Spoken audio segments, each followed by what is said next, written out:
Hello मेरे प्यारे बच्चों, क्या हाल चाल। बढ़िया साहब। तो कैसे हो मेरे बब्बर शेर और शेरनियों। उम्मीद करते हैं आप सभी एकदम मस्त होंगे और लाजवाब तरीके से आपकी तैयारी भी चल रही होगी और आपकी तैयारी में चार चांद लगाने के लिए आपके बीच में मोनू सर ऐसे ही हाजिर रहेंगे। अब तो भैया ठंडी भी स्टार्ट हो गई है और साथ ही साथ प्यारे बच्चों आपको अच्छे से प्रिपरेशन में भी लग जाना है, क्योंकि अब भाई आप कहते हैं ना कि ना अब कोई वफा होगी, ना अब वफा की बात होगी। अब जब जिससे भी मोहब्बत होगी वो पेपर के बाद होगी। अगर हो भी गई तो इनकार नहीं करेंगे, अगर हो भी गई तो इनकार नहीं करेंगे, लेकिन अब तो मोहब्बत बस किताबों से दिन रात करेंगे। याद रखना भैया, हम हमेशा से बोलते हैं। तो चलिए प्यारे बच्चों, आज के इस वीडियो में हम फिजिक्स में चैप्टर नंबर 9 से 14 तक के जो मोस्ट इंपोर्टेंट शॉर्ट टाइप के जो क्वेश्चन है उनको देख लेते हैं। भैया इसका जो फर्स्ट पार्ट है उसको हमने ऑलरेडी देख लिया है, उसका जो लिंक है डिस्क्रिप्शन में डाल देंगे। नहीं तो भैया एक जो फिजिक्स इंपोर्टेंट क्वेश्चन की प्लेलिस्ट अलग से बना देंगे, वहां सारे इंपोर्टेंट क्वेश्चन हम डाल देंगे, ठीक है ना। तो चलिए देख लेते हैं। आज हम आपको बता दिए भैया कि 9वें चैप्टर से 14वें चैप्टर के बीच के सारे इंपोर्टेंट क्वेश्चन को देखने वाले हैं। तो पहला क्वेश्चन है भैया कि गोलीय दर्पण की फोकस दूरी। बिना किसी देरी के शुरुआत करते हैं, क्योंकि भाई हमेशा से हमारी कोशिश होती है कि फालतू का इधर उधर बात ना करके सीधा टू द पॉइंट आए बच्चों, क्योंकि ये समय बड़ा अनमोल है और समय ने अच्छे अच्छों को बर्बाद कर दिया है और समय ने अच्छे अच्छों को बना भी दिया है। तो बच्चों आपको अगर अपने लाइफ को सिक्योर करना है, आगे आपको और बेहतर बनाना है, तो भैया समय का सदुपयोग करना पड़ेगा रसगुल्लो, ठीक है। चलिए बबुआ पहले क्वेश्चन की तरफ चलते हैं। कह रहा है कि गोलीय दर्पण की फोकस दूरी तथा वक्रता त्रिज्या में क्या संबंध है, ठीक है। ये क्वेश्चन कई बार रिपीट हुआ है। वैसे देखें भैया इसमें न्यूमेरिकल और बहुविकल्पी में पिछले कई सालों से लगातार आ रहा है, लेकिन उसके पहले ये इस तरीके से जो बात कर ले भैया तो 14 में, 17 में, 20 में आया है। बाकी ये पिछले 2 से 3 साल में बहुविकल्पी में पूछा जा रहा है, ठीक। और लॉन्ग वाले में न्यूमेरिकल इस पे दे रहा है, इसलिए 2-3 साल से गैप किया है। तो भैया हो सकता है आ भी जाए प्यारे बच्चों, ठीक। और वैसे भी इंपॉर्टेंट है तो हम मिस नहीं करेंगे। तो भैया गोलीय दर्पण की फोकस दूरी और वक्रता त्रिज्या में क्या संबंध होता है। हमको मालूम है प्यारे बच्चों कि ये क्या है, जैसे एक गोलीय दर्पण, ये गोलीय दर्पण का भैया ये जितना चौड़ा होता है ये इसको द्वारक कहा जाता है। और ये भैया लाइन जो होती है प्यारे बच्चों इसको क्या बोलते हैं, मुख्य अक्ष कहते हैं।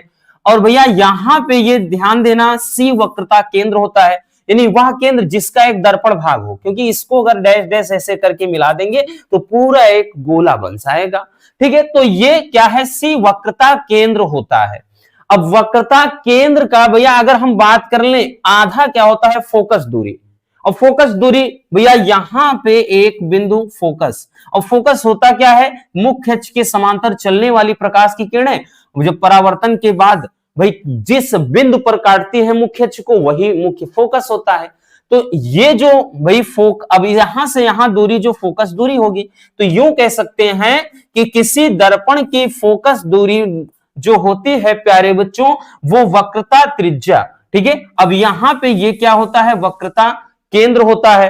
तो भैया अगर वक्रता त्रिज्या की बात कर लें भैया तो ये पूरी त्रिज्या वक्रता त्रिज्या ये दूरी हो जाएगी, तो वक्रता त्रिज्या की क्या हो जाती है, आधी हो जाती है, ठीक है। तो यही प्यारे बच्चों क्या हो जाता है, संबंध हो जाता है, ठीक है, कि किसी दर्पण की फोकस दूरी वक्रता त्रिज्या की आधी होती है, या फिर यूं कह सकते हैं कि किसी दर्पण की भैया वक्रता त्रिज्या फोकस दूरी की क्या होती है भैया, दोगुनी। तो ऐसा भी हम कह सकते हैं। समझ में आ गया बबुआ। तो ये हो जाता है संबंध, जहां एफ क्या है प्यारे बच्चों, ठीक है भैया, जहां पे एफ क्या है तो ये भी जानना जरूरी है कि एफ क्या है और आर क्या है, ठीक है भैया, एफ और आर। एक मिनट, क्या हो गया है, ठीक है। चलिए तो एफ क्या है, फोकस दूरी, फोकस दूरी है। और आर क्या है प्यारे बच्चों, तो वक्रता त्रिज्या है, वक्रता त्रिज्या। तो चाहे ये 1 नंबर वाले में आए चाहे 2 नंबर वाले में आए, चाहे भैया बहुविकल्पी में आए, चाहे न्यूमेरिकल में आए। तो ये एक फार्मूला बहुत इंपॉर्टेंट है, याद रखना भैया कि किसी गोलीय दर्पण की फोकस दूरी, अब चाहे अवतल दर्पण हो चाहे उत्तल दर्पण, इससे नहीं मतलब कि गोलीय दर्पण की जो फोकस दूरी होती है भैया वो वक्रता त्रिज्या मतलब आर की क्या होती है, आधी होती है। इतना याद रखना बबुआ। अगले क्वेश्चन की तरफ चलते हैं प्यारे बच्चों। हमारा जो नेक्स्ट क्वेश्चन है कि क्रांतिक कोण क्या है।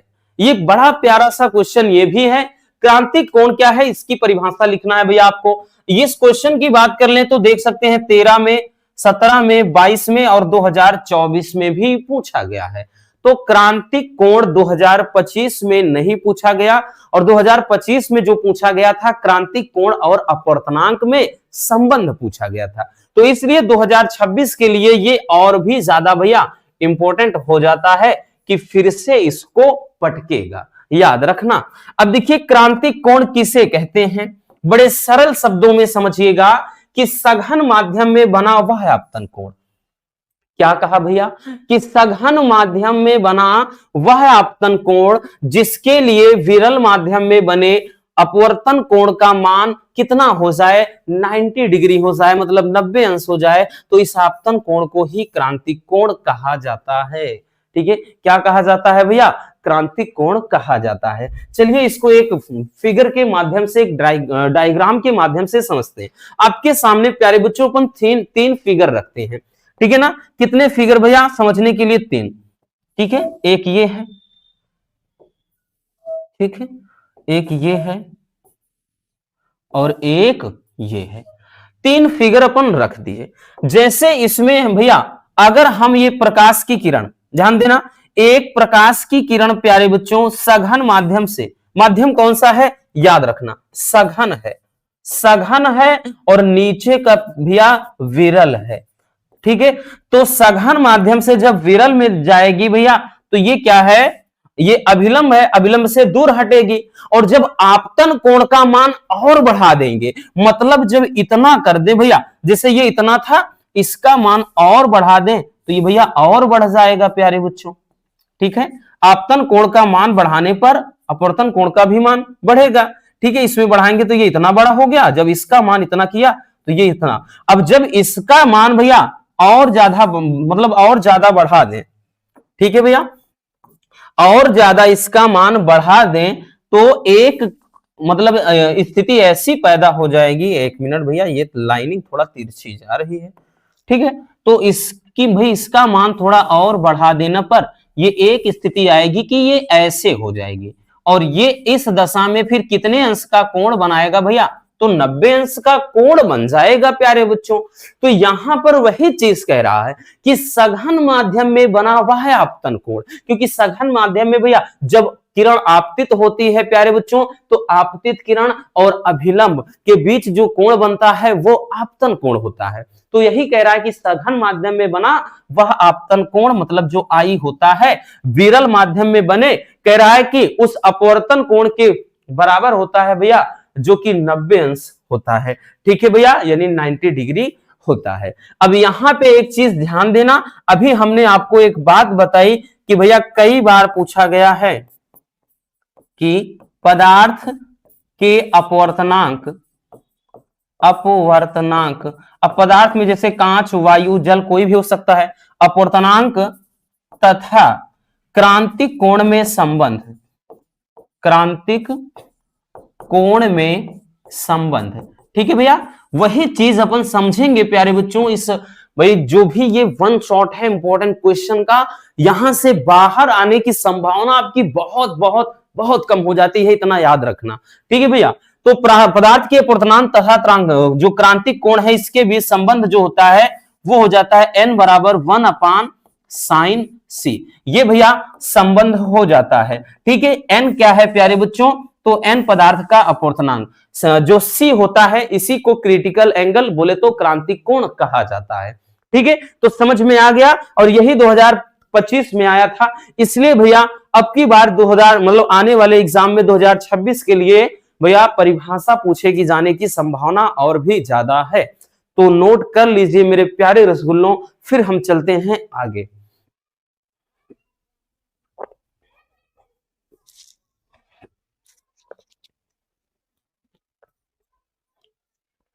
हो गया बबुआ। चलिए आगे चलते हैं भैया। अगला question, question number 3। Question number 3 है कि पूर्ण आंतरिक परावर्तन की आवश्यक शर्तें लिखिए। ठीक है, पूर्ण आंतरिक परावर्तन की शर्तें। देखिए भैया, जब हम 2 नंबर मतलब जब लॉन्ग में 3 नंबर वाला लाएंगे तब उसमें फिर से हम पूरा परिभाषा लॉन्ग में लिखेंगे। यहां शॉर्ट वाले क्वेश्चन की बात हो रही है, याद रखना। ठीक है, पूर्ण आंतरिक परावर्तन की आवश्यक शर्तें क्या है, चलिए देखते हैं। ये भी काफी इंपॉर्टेंट है, देख सकते हैं 2017 में, 21 में और यहां तक कि 25 में आया है। अब बीच में ऐसी बात नहीं कि नहीं आया है, 23, 24, 22 सब में चलता है, लेकिन क्वेश्चन का पैटर्न चेंज होता है। लेकिन हूबहू अगर इस तरीके से पूछा है तब ये ईयर की बात कर रहे हैं, तो ये भी भैया मोस्ट इंपोर्टेंट क्वेश्चन हो जाता है। याद रखना कि पूर्ण आंतरिक परावर्तन के लिए आवश्यक शर्तें क्या है। तो भैया पूर्ण आंतरिक परावर्तन किसे कहते हैं, सबसे पहले हमने ये जानना है। तो भैया यदि आपतन कोण का मान क्रांतिक कोण के मान से अधिक हो जाए, ठीक है, यानी जो आपतन कोण का मान है वो क्रांतिक कोण के मान से अधिक हो जाए, तो प्रकाश दूसरे माध्यम में जाने के बजाय उसी माध्यम में वापस लौट जाता है, और इसी घटना को पूर्ण आंतरिक परावर्तन कहते हैं। अब यहां पर भैया पूछ रहा है कि पूर्ण आंतरिक परावर्तन के लिए शर्तें क्या होनी चाहिए। तो भैया इसकी आवश्यक 2 शर्तें हैं प्यारे बच्चों। पूर्ण आंतरिक परावर्तन के लिए कितनी शर्तें हैं भैया, 2 शर्तें हैं। सबसे पहला है कि प्रकाश की किरणें सघन माध्यम से विरल माध्यम में जा रही हो, मतलब भैया ये माध्यम सघन होना चाहिए और ये माध्यम विरल होना चाहिए। ठीक है भैया, तो प्रकाश की किरणें सघन माध्यम से विरल माध्यम में जा रही हो, ये पहली शर्त हो जाती है।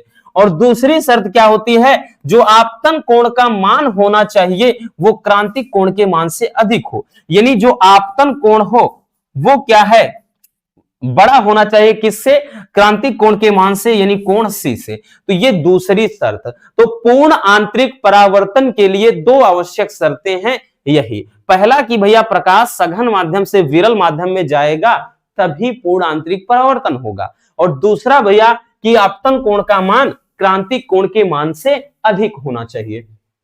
और इसके प्यारे बच्चों उदाहरण भी कई बार पूछ लेता है, और जो 2025 में आया है वो उदाहरण ही पूछा गया है कि भैया पूर्ण आंतरिक परावर्तन के उदाहरण लिखिए प्यारे बच्चों। तो इसका पहला एक होता है जैसे हीरे का चमकना, हीरे का चमकना। तो हीरे का जो चमकीला दिखाई देना वो टोटल इंटरनल रिफ्लेक्शन के कारण होता है, या कांच में पड़ी दरार का चमकना वो भी आप लिख सकते हो। और प्रकाशिक, जो प्रकाशिक तंतु होता है, प्रकाशिक या प्रकाशिक तंतु होता है, ठीक है, या फिर आप लिख सकते हैं, हमने बताया ना कि कांच में पड़ी दरार का चमकना, में पड़ी दरार का चमकना का चमकना।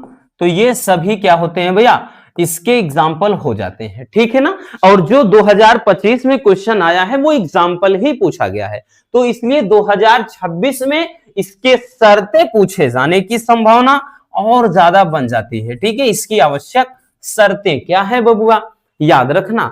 चलिए आगे चलते हैं भैया नेक्स्ट क्वेश्चन की तरफ। हमारा अगला क्वेश्चन क्या है प्यारे बच्चों, अगला क्वेश्चन है कि किसी प्रिज्म के पदार्थ के अपवर्तनांक का सूत्र अल्पतम विचलन कोण एवं प्रिज्म कोण के पदों में लिखिए। और ये भी मोस्ट इंपोर्टेंट है, अगर भैया याद रखना ये आपको निराश नहीं करेगा। कारण इसका ये है कि अगर ये भैया संबंध पूछ लेता है तब तो 1 से 2 नंबर का आएगा, लेकिन संबंध नहीं आता है प्यारे बच्चों तो इस पे मतलब न्यूमेरिकल पूछ लिया जाता है, मतलब आंकिक प्रश्न। ठीक है, इसलिए ये काफी ज्यादा इंपॉर्टेंट बन जाता है। ठीक भैया, तो किसी प्रिज्म के पदार्थ के अपवर्तनांक का जो फार्मूला होता है वो हो जाता है n बराबर साइन कोष्टक में भैया a plus delta m by 2 अपान का नीचे हो जाता है भैया साइन a बाई 2। ठीक है ना, साइन a बाई 2 ये हो जाता है। ठीक है, ये हो जाता है किसके लिए भैया फार्मूला, तो ये हो जाता है प्रिज्म के पदार्थ के लिए फार्मूला। ठीक है, प्रिज्म के पदार्थ के लिए फार्मूला हो जाता है, जहां पे भैया n क्या है, और ए क्या है, ठीक है, डेल्टा एम क्या है, सब कुछ जानना जरूरी है हमारे लिए। तो भैया देखिए एन क्या होता है, ये प्रिज्म के पदार्थ का अपवर्तनांक है, अपवर्तनांक, ठीक है। क्या होता है प्यारे बच्चों, अपवर्तनांक होता है। ए क्या है, तो प्रिज्म कोण है, प्रिज्म कोण, सब कुछ जानना जरूरी है हमारे लिए ताकि न्यूमेरिकल में दिक्कत ना हो। और भैया डेल्टा एम क्या होता है, इसको बोलते हैं न्यूनतम विचलन कोण या अल्पतम विचलन कोण, न्यूनतम विचलन कोण, या फिर इसी को अपन बोल सकते हैं अल्पतम विचलन कोण, ठीक है। तो ये रहा भैया प्रिज्म के पदार्थ के अपवर्तनांक का फार्मूला, काफी ज्यादा इंपॉर्टेंट है, नोट कर लीजिए भैया।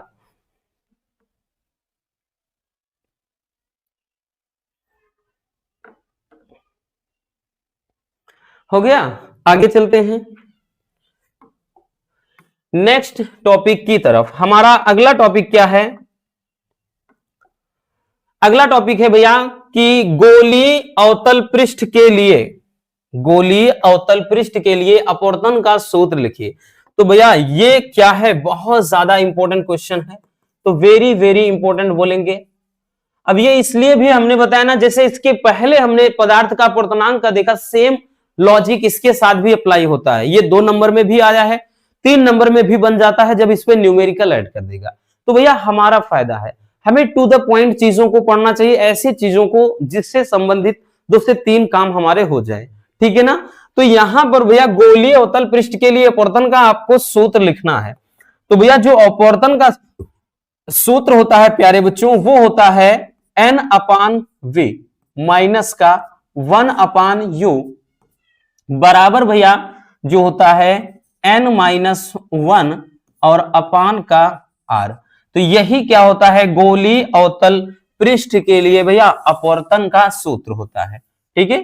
गोलीय अवतल पृष्ठ के लिए अपवर्तन का सूत्र, जहां पे n क्या है भैया, अपवर्तनांक को दर्शाता है, v क्या है प्यारे बच्चों, तो u क्या है और r क्या है, सब कुछ जानना जरूरी है, ठीक है भैया।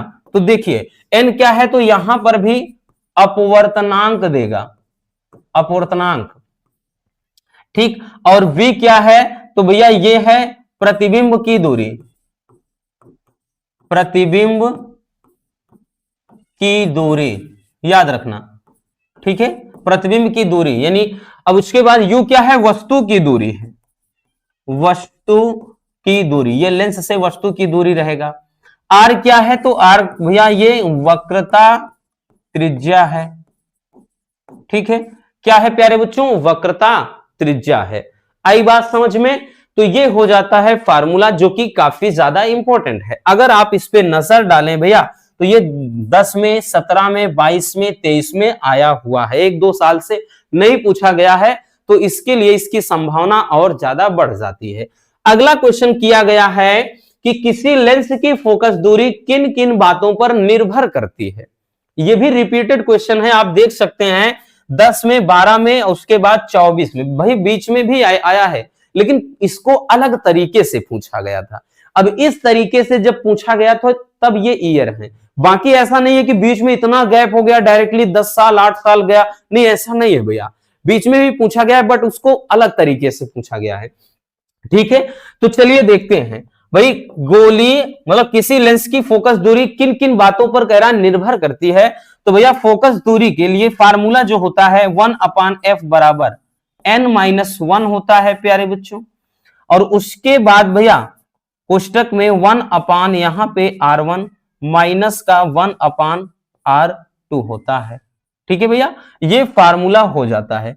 अगर इस फार्मूले पर नजर डालें तो निर्भरता जब भी निकालनी हो तो ये फोकस दूरी एक तो n पर निर्भर करता है, दूसरा r यानी वक्रता क्या कहते हैं, वक्रता त्रिज्या पर, और तीसरा प्रकाश के रंग पर, ठीक है भैया। तो यहां पर लिखेंगे, हम लिखेंगे कि भैया फोकस दूरी की निर्भरता, फोकस दूरी निम्न बातों पर, ऐसा भी लिख सकते हैं, निम्न बातों पर निर्भर करती है, फोकस दूरी निम्न बातों पर निर्भर करती है। ठीक है भैया। तो वो कौन कौन सी बातें हैं? पहला पहला है अपवर्तनांक, अपवर्तनांक, ठीक है भैया। और दूसरा क्या हो जाएगा बच्चों? आर है तो आर यानी वक्रता त्रिज्या, वक्रता त्रिज्या। और तीसरा क्या है भैया? तो यहां पे है प्रकाश के रंग पर,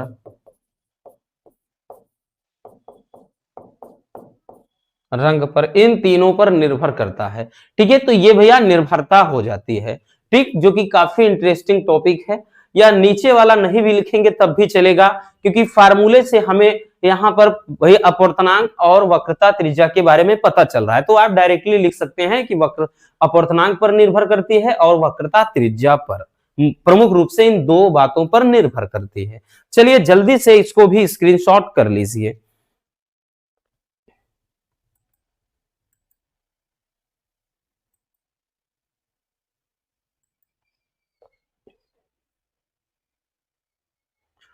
हो गया भैया, आगे चलते हैं बबुआ। अगला क्वेश्चन देखते हैं, क्वेश्चन नंबर 7। क्वेश्चन नंबर 7 क्या है?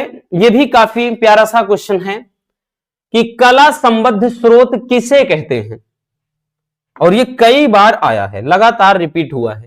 ठीक है, इसलिए भैया मोस्ट इंपोर्टेंट क्वेश्चन है कला संबद्ध स्रोत। देख सकते हैं 10 में, 16 में, 19 में, 22 में, 24 में, भाई 25 में ही इसको गैप किया गया है, नहीं तो लगातार ये आया है।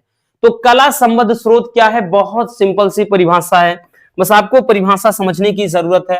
देखिए भैया, कला संबद्ध स्रोत में बात कर लें, ऐसे स्रोत जिनके बीच कलांतर क्या है? समय के साथ नियत रहता है। ठीक है, उसे कला संबद्ध स्रोत कहते हैं। ठीक है, मतलब ऐसे स्रोत जिनके बीच कलांतर क्या है? नियत। बस सीधी सी बात इतना याद रखना भैया, क्या हो? कलांतर नियत होता है। ठीक है, कलांतर क्या हो? नियत हो। ठीक है, कलांतर नियत हो, यानी कलाओं का जो अंतर है वो कांस्टेंट हो, नियत हो, तो ऐसे प्रकाश स्रोत को क्या कहा जाता है? कला संबद्ध स्रोत कहते हैं। अब भैया शॉर्ट है तो इससे ज्यादा लिखने की जरूरत नहीं है। और नेक्स्ट क्वेश्चन देखते हैं। अगला क्वेश्चन क्या है कि प्रकाश के विवर्तन के लिए आवश्यक शर्त क्या है? ये बहुत ज्यादा पूछा गया है। ठीक है, इसको भी बात कर लें। देखिए डायरेक्टली हमने इसको केवल और वेरी इंपॉर्टेंट लिख दिया है बस, क्योंकि ये इतना भाई पूछा गया है लगातार, यहां पर हमने सोचा कितना लंबा लिखे। ठीक है, एक दो जैसे व्यतिकरण, तो व्यतिकरण में हमने क्या पढ़ा है कि जब क्या होता है कि दो प्रकाश मतलब दो क्या है तरंगे एक साथ किसी माध्यम में संचरित होती हैं, तो उनके अध्यारोपण से, भाई उनके अध्यारोपण से जो तरंग बनती है या फिर अध्यारोपण जब करती हैं, तो ये घटना क्या कहलाता है? व्यतिकरण कहलाता है। तो व्यतिकरण की शर्तें में बहुत शर्तें बताए थे, लेकिन यहां विवर्तन का कई बार पूछा गया है कि विवर्तन की क्या शर्त है। अब विवर्तन क्या है? तो विवर्तन में भी हमने बताया था भैया, विवर्तन में बताया था कि जब प्रकाश किसी तीक्ष्ण अवरोध किनारों पर या स्लिट या छिद्र पर पड़ता है, तो वो क्या है? मुड़ जाता है किनारों पर, ये घटना विवर्तन होती है। तो विवर्तन के लिए शर्त यहां पूछा है, क्या शर्त होनी चाहिए? ठीक है, तो भैया प्रकाश के विवर्तन के लिए अवरोध का जो आकार होना चाहिए वो प्रकाश के तरंगदैर्घ्य की कोटि का होना चाहिए। यानी जो अवरोध का आकार होना चाहिए, अवरोध, अवरोध का मतलब क्या होता है? जिसको भैया यहां पे छिद्र बोला जाता है। ठीक है, अवरोध का जो आकार होना चाहिए वो किसके बराबर होना चाहिए? वो प्रकाश के तरंगदैर्घ्य के तरंगदैर्घ्य। मतलब भैया, तो अवरोध का आकार जितना होना चाहिए, ठीक है, उतने प्रकाश के का तरंगदैर्घ्य भी लगभग बराबर होना चाहिए, तभी जाकर के व्यतिकरण की घटना होगी प्यारे बच्चों, नहीं तो व्यतिकरण की घटना नहीं होगी। इतना याद रखना भैया। चलिए जल्दी से इसको भी नोट कर लीजिए।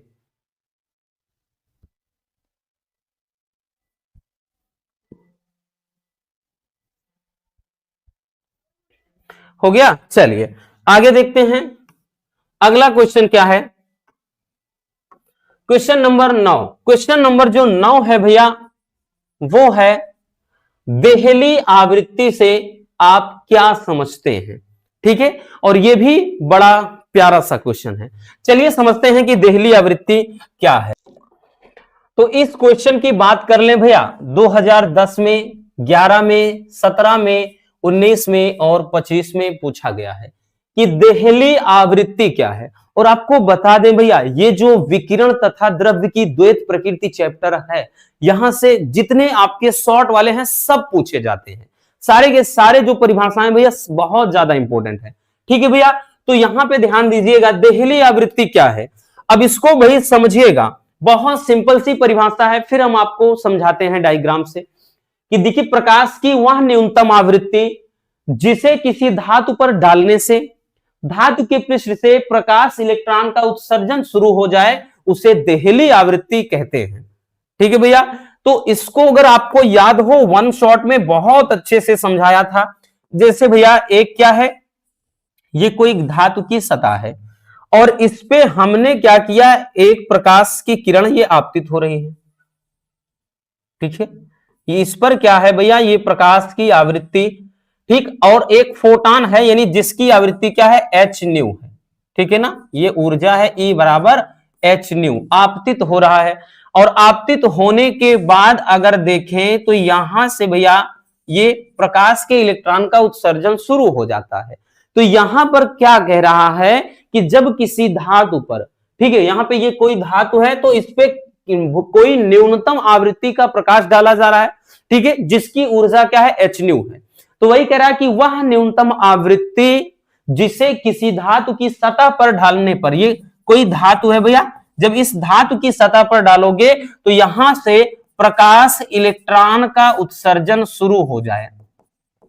ठीक है, प्रकाश इलेक्ट्रॉन का उत्सर्जन शुरू हो जाता है। तो इस आवृत्ति को, जो आवृत्ति डाला जा रहा है, इसी को देहली आवृत्ति कहा जाता है। और इसे न्यू नॉट से दर्शाया जाता है। फार्मूला हो जाता है न्यू नॉट बराबर एच अपान, यहां पे न्यू नॉट बराबर सी अपान हो जाता है लेमडा और यहां पे नॉट। ठीक है भैया, ये फार्मूला हो जाता है। ठीक, यही आपका मेन फार्मूला होता है, न्यू नॉट बराबर सी अपान लेमडा नॉट। जहां पे प्यारे बच्चों न्यू नॉट क्या है, देहली आवृत्ति, सी क्या है, प्रकाश की चाल, और लेमडा नॉट क्या है, देहली तरंग दैर्ध्य। ठीक है, तो ये लिख भी दे रहे हैं, इसको बोलते हैं देहली आवृत्ति। ठीक, प्रकाश की चाल क्या है भैया, प्रकाश की चाल जो कि 3 × 10⁸ मीटर पर सेकेंड होता है। और लेमडा नॉट क्या है, इसको बोलते हैं देहली तरंग दैर्ध्य। अगर इसी में देहली तरंग दैर्ध्य भी पूछा जाता है तो आप वही बोलते थे, वह तरंग दैर्ध्य जो किसी धातु की सतह से प्रकाश इलेक्ट्रॉन का उत्सर्जन करवा सके, उसे देहली तरंग दैर्ध्य कहते हैं। तो याद रखना, न्यू नॉट बराबर सी अपान लेमडा नॉट। ठीक है, इतना हो जाता है भैया फार्मूला। अब उसके बाद अगली जो परिभाषा है प्यारे बच्चों, वो है कार्यफलन। ये भी काफी इंपॉर्टेंट है। अगर आप यहां से नोटिस करें, 2010 में, 11 में, 13 में, 18 में, 19 में, 24 में, 25 में, तो भैया इसको शायद ही मिस किया होगा प्यारे बच्चों। नहीं तो देख सकते हैं, ये रेगुलर बेस पे पूछा जाने वाला प्रश्न है। ठीक है, कि कार्यफलन किसे कहा जाता है। तो सेम भैया लॉजिक यहां पर भी वही है, बस जहां पे हमने यहां आवृत्ति शब्द इस्तेमाल कर दिया है, वहीं पर आप मतलब ऊर्जा बोल देंगे कि वह न्यूनतम ऊर्जा जो किसी धातु की सतह से इलेक्ट्रॉनों का उत्सर्जन करवा सके। ठीक है भैया, बस इतना बोल देना है मेरे प्यारे रसगुल्लों। जैसा कि भैया हमने बताया कि ये क्या है, कोई धातु की सतह है। अब इस धातु की सतह पे हमने क्या है, ये फोटॉन को आपतित कराया, ये फोटॉन को हमने भैया इस पर आपतित कराया। अब फोटॉन की भैया यहां पे ऊर्जा क्या है, तो E बराबर एच न्यू। ठीक है, तो यहां पर भैया हमने इसको आपतित कराया। ठीक है, ये है क्या प्यारे बच्चों, धातु है।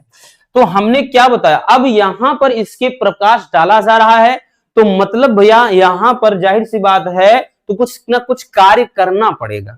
ठीक है, यहां पर आप कार्य भी लिख सकते हैं या ऊर्जा भी लिख सकते हैं।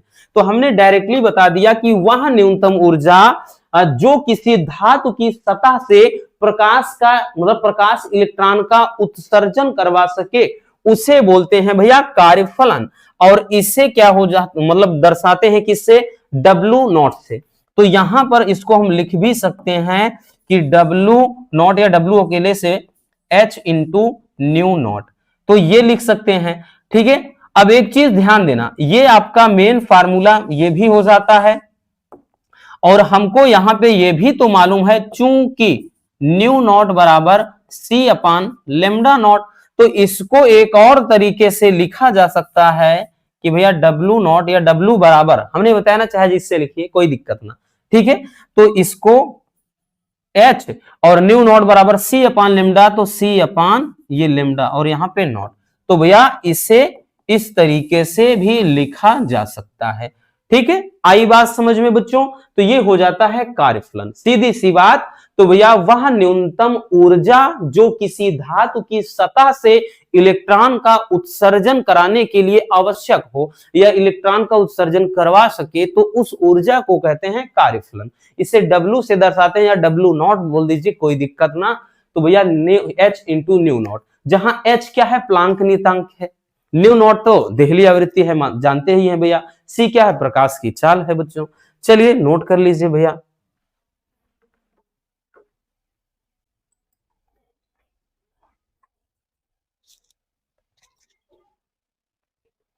हो गया भैया, चलिए आगे चलते हैं बच्चों। अगला क्वेश्चन, अगला क्वेश्चन क्या है हमारा? अगला क्वेश्चन है कि आइंस्टीन के प्रकाश वैद्युत समीकरण को उपयुक्त प्रतीकों के साथ लिखिए।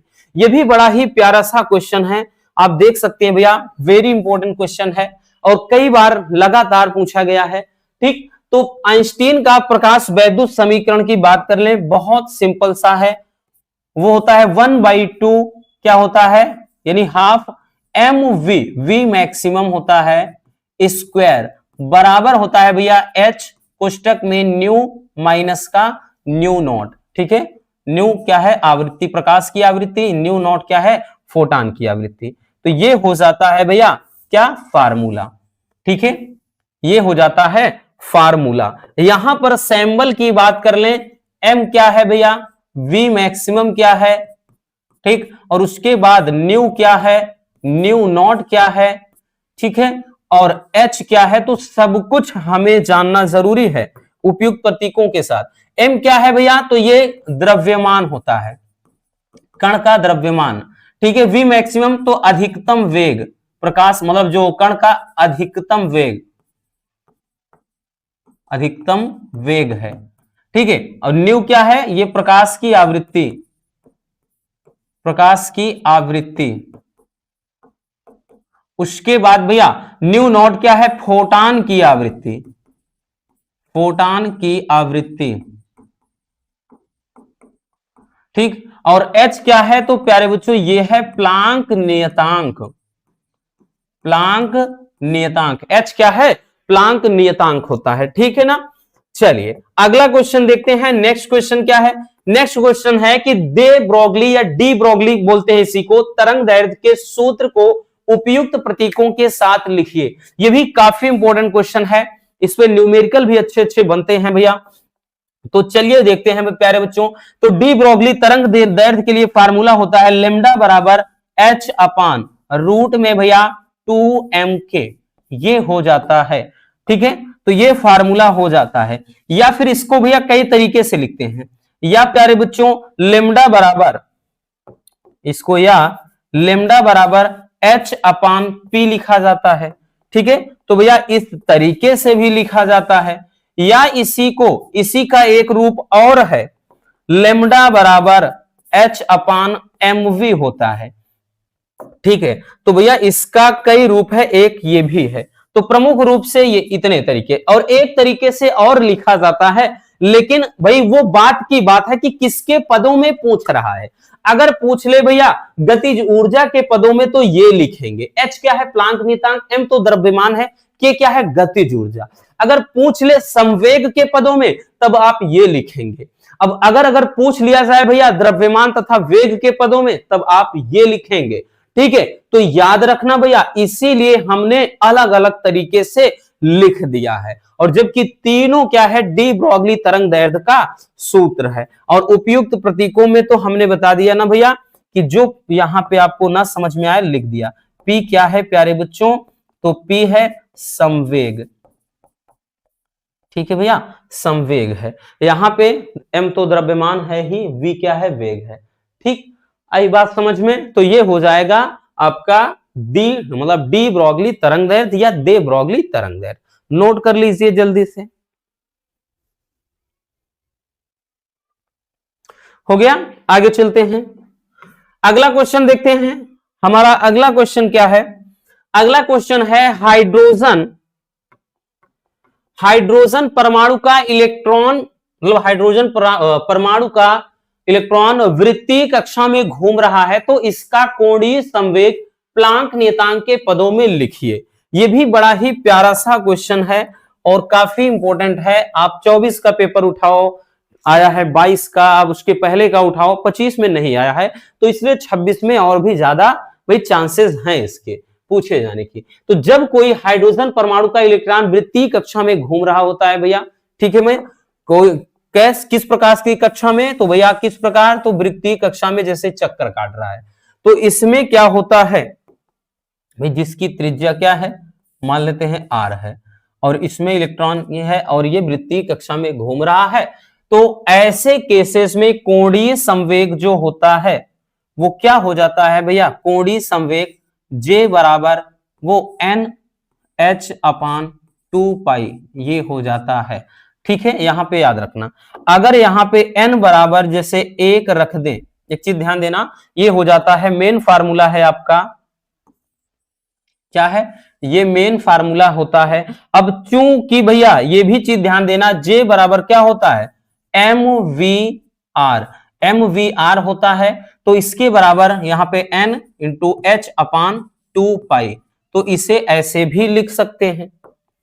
ठीक है, तो इस फार्मूले को या करके अपन इस तरीके से भी लिख सकते हैं। तो यहां पर यदि हम n बराबर, वही चीज माने कि यदि n बराबर 1 रख दें, n बराबर 2 रख दें, 3 रख दें, तो यहां पर वही चीज n क्या है, क्वांटम संख्या को बताता है, तब ये जो फार्मूला हो जाता है प्यारे बच्चों, ये फार्मूला क्या बन जाता है, MVR बराबर हो जाता है h अपान 2 पाई।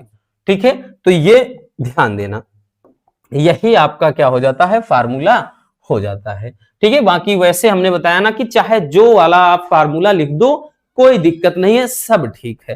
ठीक है, लेकिन यहां पूछ रहा है कि कोणीय संवेग प्लांक नियतांक के पदों में लिखो, तो भैया चाहे जो लिख दो, h क्या है, प्लांक नियतांक है, तो सभी में h है तो प्लांक नियतांक के ही पदों में हो गया। ठीक है, तो आई थिंक आप ये वाला लिखते हो तो ज्यादा बेटर होगा, यही सबसे परफेक्ट फार्मूला इसका हो जाता है। ठीक, अगला क्वेश्चन देखते हैं, क्वेश्चन नंबर 14 कह रहा है कि हाइड्रोजन के स्पेक्ट्रम में कौन सी श्रेणी पराबैंगनी भाग में बनती है, बड़ा ही प्यारा सा क्वेश्चन है। तो हाइड्रोजन स्पेक्ट्रम कह रहा है, हाइड्रोजन स्पेक्ट्रम में कौन सी श्रेणी पराबैंगनी भाग में बनती है। तो सबसे पहले हाइड्रोजन के स्पेक्ट्रम कौन कौन सी होती हैं, सभी स्पेक्ट्रम का हम बता दे रहे हैं, इससे एक बार में ही पूरा कॉन्सेप्ट क्लियर। तो भैया कौन कौन सी श्रेणियां होती हैं प्यारे बच्चों, बताइएगा जरा।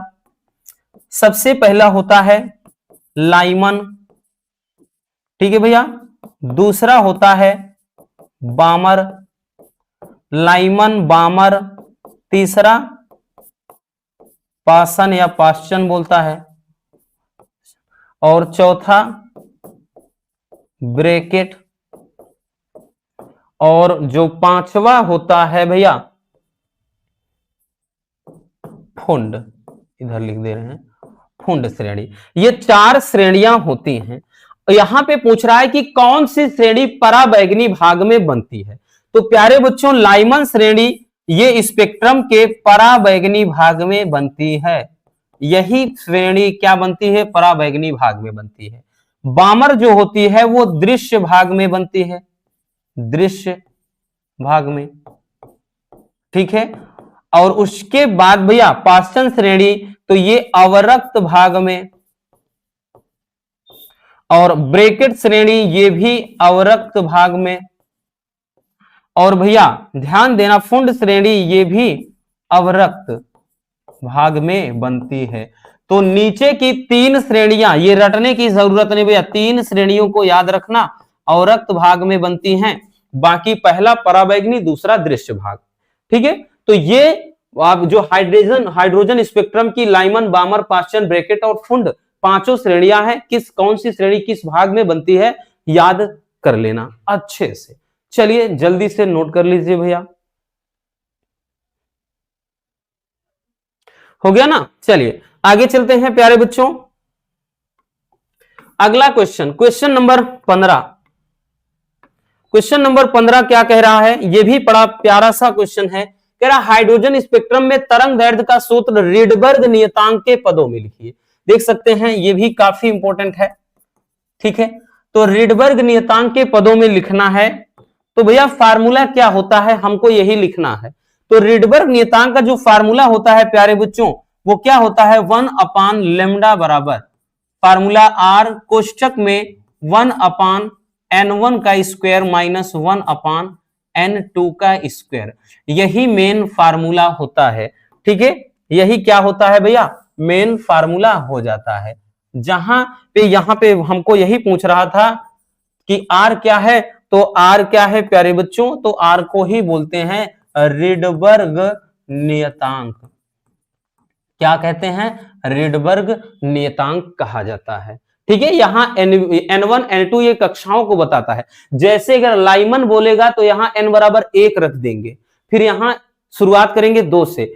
लाइमन के बाद बामर बोलेगा n बराबर 2, पास्चन के बोलेगा n बराबर 3, याद रखना। इसी तरह 4 5 जैसे कहेगा, यहाँ n1 का मान वैसा लिखते चले जाएंगे। तो ये आपके लिए कोई अब दिक्कत वाली बात नहीं है। अगर इसी में पूछ लेता लाइमन श्रेणी के लिए तरंग दैर्ध्य का सूत्र लिखो, तो यहाँ 1 का स्क्वायर कर देते, पूरा ऐसा लिख देते।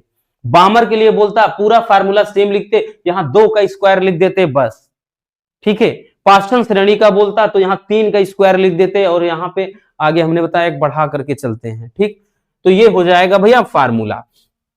नेक्स्ट क्वेश्चन क्या है, तो नेक्स्ट है कि समभारिक मतलब समस्थानिक और समभारिक में क्या अंतर है, काफी इंपॉर्टेंट है। ठीक है भैया, ये भी रेगुलर पूछा गया है 22 में, 23 में और 2025 में भी क्वेश्चन आया हुआ है। तो समस्थानिक समभारिक में ये अंतर क्या होता है ये बताना है।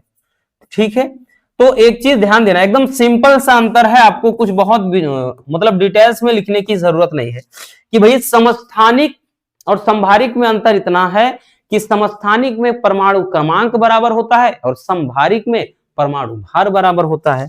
ठीक है, तो यहां पर बस यही आपको बता देना है, क्योंकि शॉर्ट में इससे ज्यादा क्या लिखना। समस्थानिक में परमाणु क्रमांक समान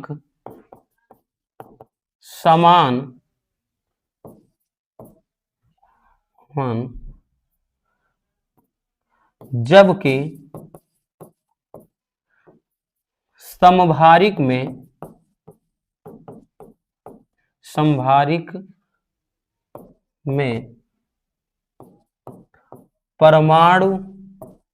समभारिक में परमाणु भार समान होते हैं।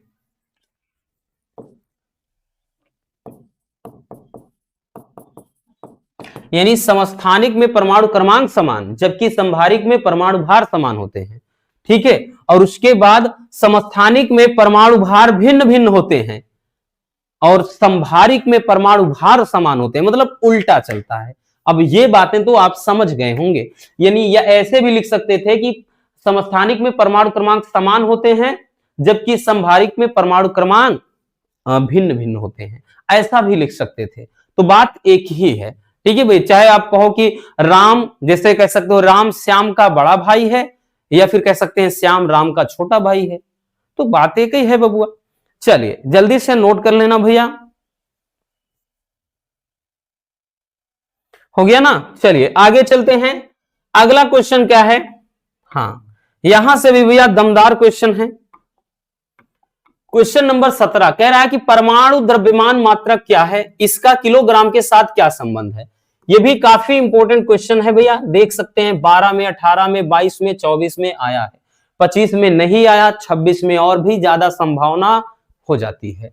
तो वही परिभाषा तो आप बखूबी समझ रहे हैं, अभी लेटेस्ट हमने देखा है इसका वन शॉट भी। कार्बन परमाणु के द्रव्यमान के 12वें भाग को परमाणु द्रव्यमान मात्रक कहते हैं। या फिर आपको ऐसे बोल देगा कि AMU की परिभाषा लिखिए ऐसे, ठीक। ए यानी एटॉमिक, एम यानी मास, यूनिट मतलब तो क्या है, तो भैया यहां पे क्या हो जाएगा, मात्रक। तो एटॉमिक मास यूनिट यानी परमाणु मात्रक द्रव्यमान या परमाणु द्रव्यमान मात्रक।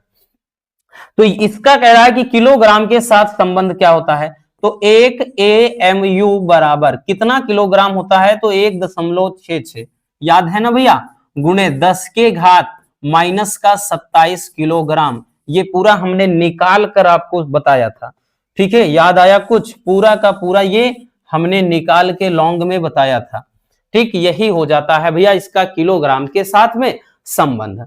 अगला क्वेश्चन प्यारे बच्चों कि नाभिकीय विखंडन तथा नाभिकीय संलयन के उदाहरण लिखिए, ठीक है भैया। तो यहां पे उदाहरण पूछा है, देखिए ये भी इंपॉर्टेंट है, 2010 में, 12 में, 22 में और 25 में भी क्वेश्चन किया गया है। तो भैया नाभिकीय विखंडन का उदाहरण और नाभिकीय संलयन का लिखना है। तो नाभिकीय विखंडन,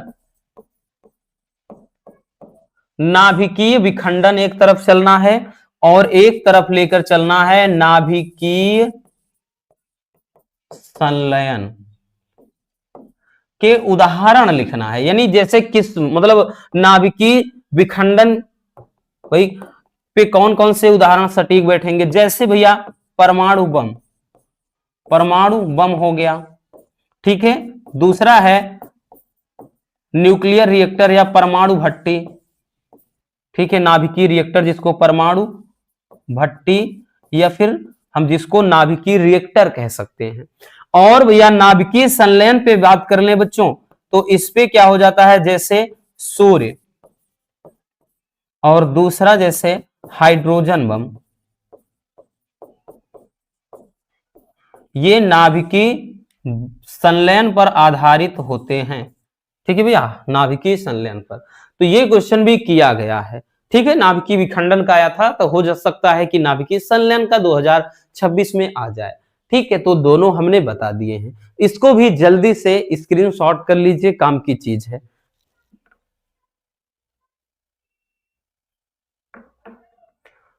हो गया बबुआ, चलिए आगे चलते हैं भैया। अगला question, question number 19। Question number 19 क्या कह रहा है भैया, चलिए समझते हैं प्यारे बच्चों।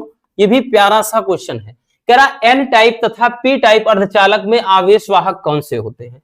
मोस्ट इंपोर्टेंट है, इतना याद रखना भैया, ठीक है। इसको हमने लिखा नहीं क्योंकि इतनी बार ये पूछा ही गया है, ठीक है। हालांकि इसका भैया ध्यान देना, ठीक, इसमें दो ही आपके बहुत ज्यादा है, एन टाइप पी टाइप, इसी पे पूरा खत्म है। तो यहां पे बोल रहा है भैया एक तो एन टाइप अर्धचालक में और भैया एक पी टाइप अर्धचालक में। तो बोल रहा है कि एन टाइप और पी टाइप अर्धचालक में आवेश वाहक क्या होते हैं। तो भैया एन टाइप अर्धचालक में आवेश वाहक होते हैं इलेक्ट्रॉन। क्या होते हैं प्यारे बच्चों, इलेक्ट्रॉन होते हैं। यानी इसमें आवेश वाहक क्या होते हैं, बहुसंख्यक आवेश वाहक इलेक्ट्रॉन होते हैं एन वाले में, और अल्पसंख्यक होते हैं कोटर। और भैया पी टाइप में इसमें क्या होते हैं, आवेश वाहक कोटर, जिनको होल कहा जाता है। और इसमें अल्प, ये बहुसंख्यक होते हैं और अल्पसंख्यक इसमें इलेक्ट्रॉन। तो बस इतना पूछा था, एन टाइप में जो अर्धचालक होते हैं इसमें आवेश वाहक इलेक्ट्रॉन होता है और पी टाइप में कोटर होता है, ठीक है भैया। तो और अगला क्वेश्चन है प्यारे बच्चों कि पीएन संधि डायोड या संधि डायोड में अवक्षय परत क्या है। और ये भी प्यारे बच्चों अपने आप में वेरी वेरी इंपॉर्टेंट क्वेश्चन है, लगातार किया गया है, ठीक है। लगातार ये क्वेश्चन आया गया है, अवक्षय परत क्या है। तो चलिए इसको भी समझते हैं। देखिए संधि डायोड में पीएन के यानी पीएन संधि के दोनों ओर वह क्षेत्र जिसमें कोई स्वतंत्र आवेश वाहक उपलब्ध नहीं होता है उसे क्या कहते हैं, अवक्षय परत। समझने का प्रयास करिएगा बबुआ। जैसे प्यारे बच्चों हम मान लेते हैं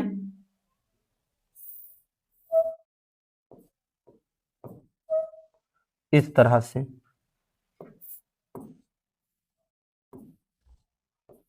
जैसे अब यहां पे प्यारे बच्चों क्या कर दें भाई, अपन एक जंक्शन बना दे, एक संधि बना दे।